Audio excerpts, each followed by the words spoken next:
Buongiorno, benvenuti a Tortellinotime. Today Francesco has decided to make a zucchini or courgette, depending on where you are in the world, caponata. Now traditionally you make it with an aubergine or an eggplant, but occasionally it's made with the zucchini in Italy, but he's decided to have a go because we have got quite a few. We've got about 5 or 6 ready, so we need to do something with them. So here they are. As you can see down here, I have my round ones. Look at him. It's a beauty. He's so pretty. Size of a good, grapefruit really, isn't it? This one's slightly smaller, but I think I'll get him off. I'm actually going to loosen this string because I think it might grow a bit happier on the floor. I'm worried it's going to snap up here. So I think that's okay like that, but I'm going to leave it like that. So that's 2. Now let me pop over here. Just mind my big weed that I'm struggling to get out. Right, and now I'm on to my long traditional zucchini. As you can see, there's one down the bottom here, which is ready to go. Then we have, there's another one here. I can just about get him. They're not the easiest of things to deal with, actually. Here we go. I think I've got number 3 here, which has actually got the tail end of a, oh, just lost it on the floor, Francesca. Did you want that flower? Yes, please. You're going to use those? What about this one? Yeah. Because can you see, this here is one growing, look. Actually, there's another one down there. Do you think that's enough? So we've got 3 small ones and 2 big round ones. I think that's probably enough for our purposes today, isn't it? Yeah, plenty. Okay, so we'll leave them on. But as you can see, the ones with the flowers on are actually new ones growing. And there's another one down there. So I've got about another 3 on the go at the moment. So yeah, I'm quite pleased with those. They're doing well. So I'll give those to my lovely husband and he will make something delicious and show you later on. Enjoy. And Julia's definitely set the bar very high for me. And although I've made many caponatas in the past, I've always used eggplants or aubergines. I've never made one with zucchini, but wanting to be honest, how different can it be? The texture will be different because the eggplants are a little bit heavier and zucchini are lighter, but I'm sure it will taste delicious. So I'll just quickly run through the ingredients and then I'll make a start. So you've seen Julie harvesting the zucchini. There are a couple of round ones and 3 little ones over here. I will also be adding a couple of peppers. I got a red and a green one, entirely up to you. The color doesn't make any difference. And equally well, the same applies with the onion. I've got 3 little white onion and a red one. You can use just red or just white. Olives will be a key ingredient of any good caponata. Basil, another key ingredient of caponata, and you will need plenty, by the way. This is celery. I will be using a few celery sticks. And capers, very, very key ingredient of caponata, something that really you cannot do without, just like tomatoes. I've got a blend of tomatoes. I've got some from our garden, 4 that Julia's given me, plus some purchased plum tomatoes. But you can also use tin tomatoes from the supermarket or any tomatoes you've got available. You do not have to buy plum tomatoes. A little tomato puree, some pine nuts, or you can replace some pine nuts with sunflower seeds, and a little white wine vinegar and some sugar. The vinegar and the sugar will be used to make the vinaigrette, which is the agrodolce, typical essential ingredient to make a good caponata. So I'll go and wash my ingredients and then I'll make a start. But I'm going to add an extra ingredient, and it's going to be a whole head of garlic. This is from our garden, and Julie has been drying them in the little shed. The reason why I'm adding it is because it's absolutely delicious, very sweet, and it's not as aggressive as normal garlic. And I want to try to see what it's like in a caponata, so I thought it would be a good opportunity to test it. So I'll wash everything and I'll be right back with you in about 2 minutes. The other good news with this recipe is that if I was to use eggplants, I would actually cook them separately. Whereas with the zucchini, I'm going to cook them together with everything else, which means I will only be using one saucepan to do everything. So it saves on the washing up and also a little bit on electricity or gas. And I'll start by removing all of my cloves of garlic from the head, and I think I'm going to leave them whole, and I'll add them to my little pan over here. If you were to use garlic from the supermarket and you want to use garlic in your zucchini caponata, just maybe 2 or 3 cloves be enough. This is considerably milder because it's very, very young, but entirely up to you, of course. But be careful if you put too much in, it could take over. To an extent I'm experimenting a little, so to ensure that my garlic doesn't take over, I will leave it whole, I won't crush it.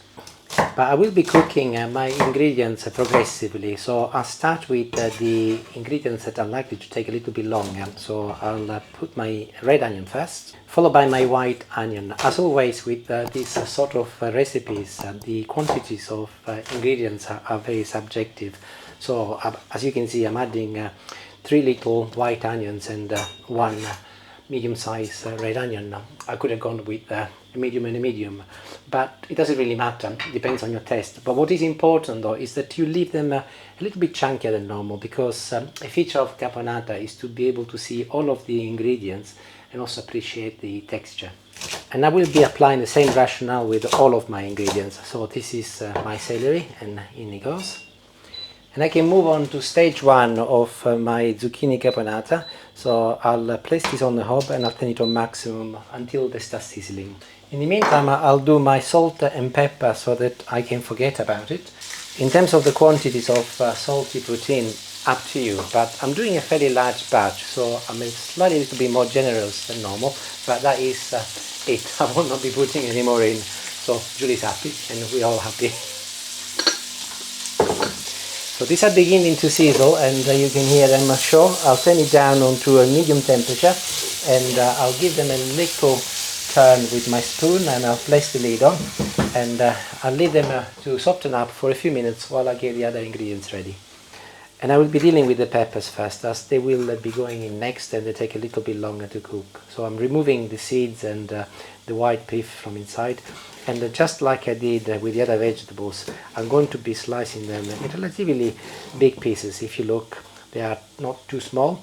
Again, entirely up to you how big or small you do them, but my advice is to leave them relatively big. And rather than keep moving the camera, I'll just move this so I can add them to the vegetables over there. Here they go. And I'll give them a gentle mix, and then I'll put them back on the hob, and I'll leave them to carry on cooking with the rest until they also soften up. There you go. I'm not sure if you ever tried to video yourself cooking, especially if you're on your own. It's not the easiest thing to do, because obviously you need to do it with the viewers in mind. And I have got at the moment one camera here that is pointing at the food, and one camera over there when I'm talking to you. So it's not always that straightforward, and I have to stop and keep moving the camera so that I give you the best experience. But sometimes it's nice to cut corners like I just done, so hopefully you will forgive me. If I was to make a caponata using eggplants, I would be chopping them in about 1 centimeter cubes. But bearing in mind that zucchini have got a considerably higher water content, and they will shrink, and also they absorb considerably less oil than eggplants, I'm chopping these in about a couple of centimeter squares. If you can see here, anything between 2 centimeters to 1 inch. And this will allow me to retain texture at the end, because obviously they will shrink, but they will not shrink as much as the eggplants, and also they will be absorbing less oil. So a couple of centimeters is what I recommend, but you can do them as thick or as little as you like. As I keep saying, there are no real rules in the kitchen. You do what is best for you. Julie has also very kindly donated me 3 little zucchini, the long ones. So here, these are really, really tender. I'll just remove the head like this, and just a little bum over here. And of course you can use any zucchini. You do not have to have the round ones. We are using the round ones because they come from our garden, but any supermarket zucchini will be perfect. And just like I did with the round ones, I'm cutting the little long zucchini in relatively big pieces, and I'm leaving them whole like this. I've turned the camera around this time so you get to see better. So here they are beginning to soften up nicely, and so stage number 3, you'll have guessed, is when I'm going to add my chopped zucchini. And this is where I'm feeling very comfortable and confident, because I do not need to cook them separately like I would have done if I was to make it with eggplants. By the way, should you wish to make this with eggplants, I've got a little video which I did very early on in the life of the channel, so it might not be as smooth as the videos are now. I was very shy at the time, but the recipe is very similar to this. Have a look. You can print also the little, in the description there is the recipe, the ingredients and so on, and you can follow that video if you want to make it with eggplants. But I'll turn the temperature up slightly so that I'll give the zucchini the opportunity to start sweating first. And I think they sweated enough, so place the lid on, turn the temperature down on medium, and I'll leave them to now gently cook alongside all of the other ingredients for a good 10 minutes. Which is the ideal time for me to deal with the rest of the ingredients, of course. So here are my tomatoes. I've got, as I mentioned before, 2 different types, some from our garden and some from the supermarket. Weight-wise, altogether, I've got about 400 grams. And this is the flour from the zucchini, by the way. You don't have to use it, of course, but I will be adding it at the end so that adds a little bit of texture. And with the tomatoes, I'm using exactly the same strategy I've adopted with the rest of the ingredients. So the ones from our garden, which are over here, I chopped them in 4 pieces, whereas the ones from the supermarket, which I'm dealing with now, I chopped them in half. So I end up with something which looks broadly similar in size. If you look, supermarket, usually it's a vegetable patch. This is because I again want to retain texture, and I want to make sure that they cook broadly at the same time. If you do not have access to fresh tomatoes and you are restrained to using tinned tomatoes, the first option I would recommend is that you choose the Italian cherry tomatoes. They're a little bit sweeter, but also they are whole. Alternatively, you can use plum tomatoes, the whole plum tomatoes, and do the same as me. Make sure that you chop them into 2 pieces or 4 pieces. If you do not have access to whole plum tomatoes, then use chopped tomatoes. At the end of the day, the flavor will be there, it's just the texture. These are a couple of teaspoons of capers which I have rinsed under water. Be careful because they are very salty, so ensure that you rinse them, especially if you already added salt to your caponata. Next, I will be making my vinaigretto or agrodolce, and I'll show you step by step what I do with my recipes, and by all means feel free to replicate it. So for the quantities of caponata I'm making, I will be using 60 grams of white wine vinegar, and I've got that on my scales over here, or 60 milliliters. It's the same thing in this particular case. Sugar next, and I will be matching the quantity of vinegar with sugar, so I'm looking to reach 120 now. Let's have a look here. Close enough, 119. Tomato puree next, and I'm adding a good tablespoon, and I like to add that to my vinaigrette.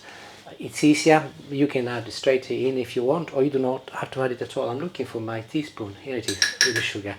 And I'll mix everything together, and then this is ready. I think adding the tomato puree makes it considerably easier because you can dissolve it with the vinegar and the sugar, and then you can add it in about a couple of minutes. Of course, in many recipes, people do not add any tomato puree. I recommend you do because it's nice and sweet and complements the dish very well. My mum always has, and mum always had, so that's what I'm doing. I'm continuing the tradition. And I'm going to use a spoon to see what the consistency of my zucchini is like. So I should be able to just cut in relatively easy, and I can see that actually they are pretty much done. So this is a good point where I can add the rest of the ingredients. In no particular order, I'll start with the capers first, followed by all of my tomatoes. I mentioned pine nuts at the beginning, and I will be adding a level dessert spoon, just like this. As I said before, you can add also sunflower seeds if you like. Olives next, and just like any good caponata, they are a must. So here I got my magic jar. And entirely up to you how many you put in, but definitely you will need some. And also, if you look, there is the odd piece of sun-dried tomato in there. Why not? I will add it also. Also, you will notice that my olives are in olive oil, so they will be adding additional flavor. I think I'm going to be adding 5 dessert spoons altogether. I've actually made a video before on how I do this.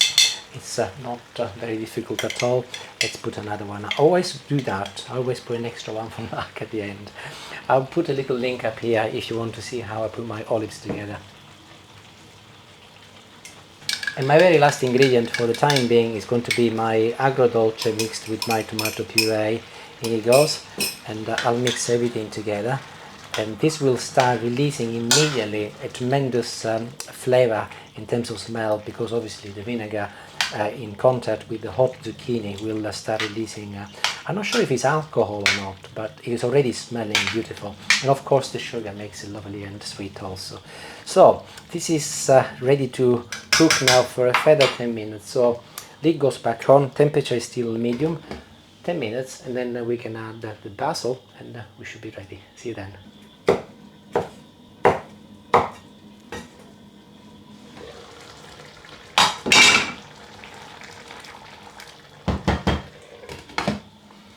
That is my little flour. I just added in before I forget. So lift the lid and smell it, and if that bitterness from the vinegar has disappeared, then everything is ready. In my case it's all cooked. So I'll turn this off now, and the very last thing I'll do whilst it's off, I'll remove it actually from the heat also. I will be adding some basil. This is freshly picked from the garden. Again, I would highly recommend that you do use some fresh basil for this, because it is a big feature. It is a summer dish, and I'm not sure actually if you can see, so I'll move back. And basil is really, really important, fresh basil. So I'll add it in, and I'll remove it from the heat, and I will mix it with my spoon, and I'll cover it up, and I will leave it now to gently cool down for about 10 minutes, so that the basil has the opportunity to release those beautiful flavors. In the meantime, I'll move this over here. I'll chop some bread, and I'm gonna share with you what we're gonna be eating our zucchini caponata with. So first of all, bread is essential. Reason why is because this caponata, any caponata by nature, is very liquidy, so you have to mop up the juices, and bread is ideal, of course. And so that's ready. But also earlier today I barbecued a couple of salmon fillets, and I didn't do anything to them, by the way. I just put them on a hot barbecue, and I did cook them this side down first, no salt, no pepper, absolutely as they come, and then I cooked them this side up, and they're cold now.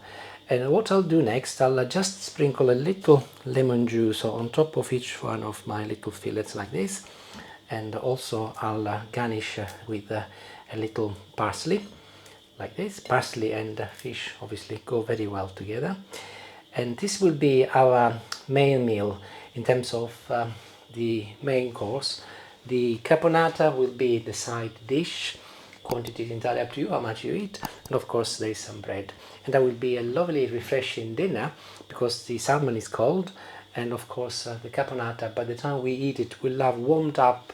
It's not going to be as hot as it is now.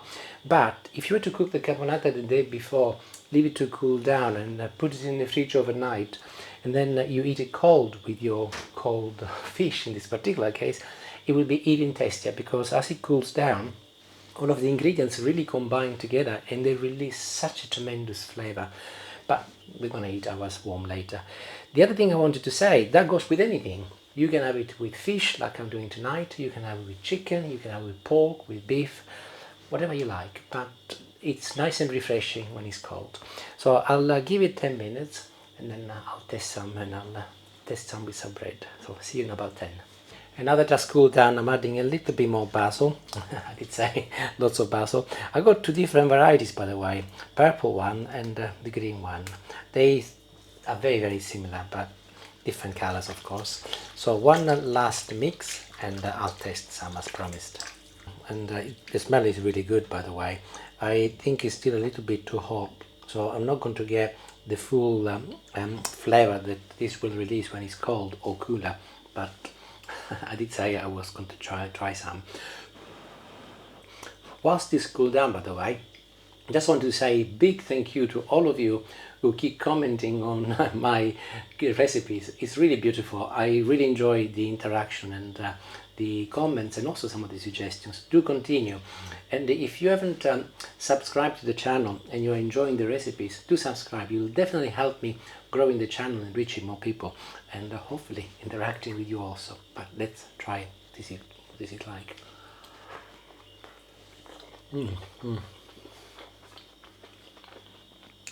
Oh, it's really nice.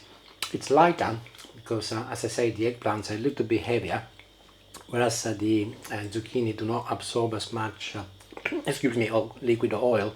But it's really delicious, and I can imagine once this actually has cooled down. Sorry, I'm choking on a piece of bread. It's going to be even nicer. So we will eat ours in about an hour, when we can also eat it with our fish.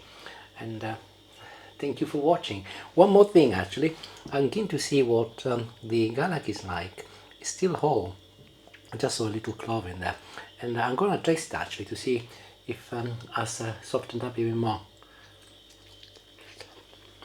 Oh, it's so lovely. Have you ever tried to cook garlic whole and then eat it? It's honestly, it's delicious. It's so sweet, and it's nothing like what garlic is when it's raw. I'm definitely pleased I've added in. It's beautiful. Try it yourself and let me know what you think. And if you do a variation, you can also do it with artichoke, by the way. Something else I meant to say at the beginning. Maybe I did, I don't know. Getting old.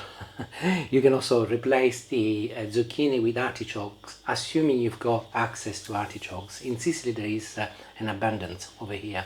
Very difficult. But that's another variation which I'll try making maybe when I'm in Sicily next. Well, thank you for watching, and enjoy your caponata with zucchini if you make it, and if you do, please do let me know how you get on.